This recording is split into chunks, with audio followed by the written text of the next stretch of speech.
السلام عليكم. مشتاقين. محمد حميد. لاعب حبيبي، شو رايك بالمباراة حبيبي؟ خلنا نقعد يمك.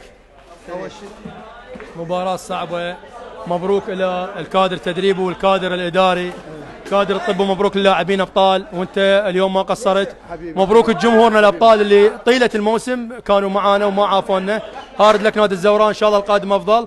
تنتظرنا مباراة نهائية، ان شاء الله نكون حاضرين مثل ما حضرنا اليوم المباراة النهائية، وان شاء الله تكون مباراة جميلة وربي يوفقنا في المباريات والاستحقاقات القادمة. اكيد اول شيء مبروك جمهورنا الوفي حقيقة. طول الموسم كان يساندنا. مبروك اللاعبين كادر التدريبي. هارد لك الزوراء، اكيد فريق الزوراء فريق كبير بلاعبينه بجمهوره.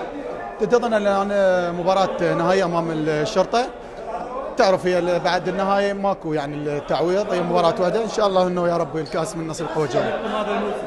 ان شاء الله انه نطلع يعني بموسم يعني بطولة تليق باسم القوة الجوية ان شاء الله.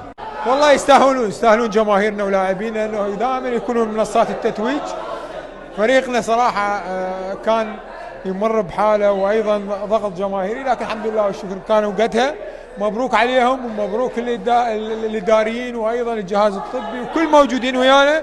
اباركهم هذا الفوز. اول كلاسيكو كمدير اول، يعني مدرب اول الفوز. انا الحمد لله والشكر يعني قليل جدا يعني المباريات خلينا نقول الكلاسيكو خسرتها.